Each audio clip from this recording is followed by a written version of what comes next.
కొబ్బరి ఎండబెట్టి ఇట్లా మిక్సీలో పట్టుకొని పొడి చేసుకోవాలి. ఎండు కొబ్బరి ఉల్లిగడ్డ కూర కొద్దిగా నూనె పోసుకోవాలి. తాలింపు గింజలు ఏం వేసుకోకూడదు. ఉల్లిగడ్డలు నూనె వేడింది అర్థం కాదా. పసుపు వేసుకుంటున్నా, ఉప్పు, అల్లం వెల్లి పేస్టు ఉడకని ఏదని నీళ్ళు పోసి పెట్టుకుంటే ఉల్లిగడ్డలు మంచిగా మెత్తగా ఉడుకుతాయి.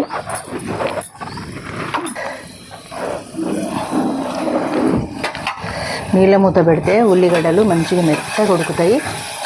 ఆవిరికి మంచిగా మాడకుండా మంచిగా ఉడుకుతాయి. మెత్త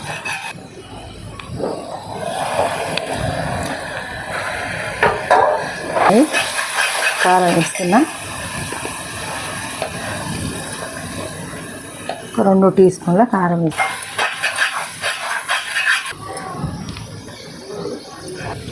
ఇదిగో కొబ్బరి పొడి వేస్తున్నా. ఉల్లిగడ్డ కొబ్బరి పొడి కూర, కొద్దిగా మసాలా వేసుకోవాలి.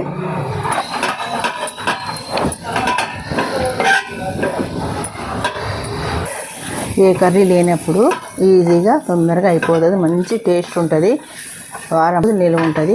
కొబ్బరి ఉల్లిగడ్డ కూర మీరు కూడా చేసుకోండి. చేస్తున్నాయిగా ఉడికింది.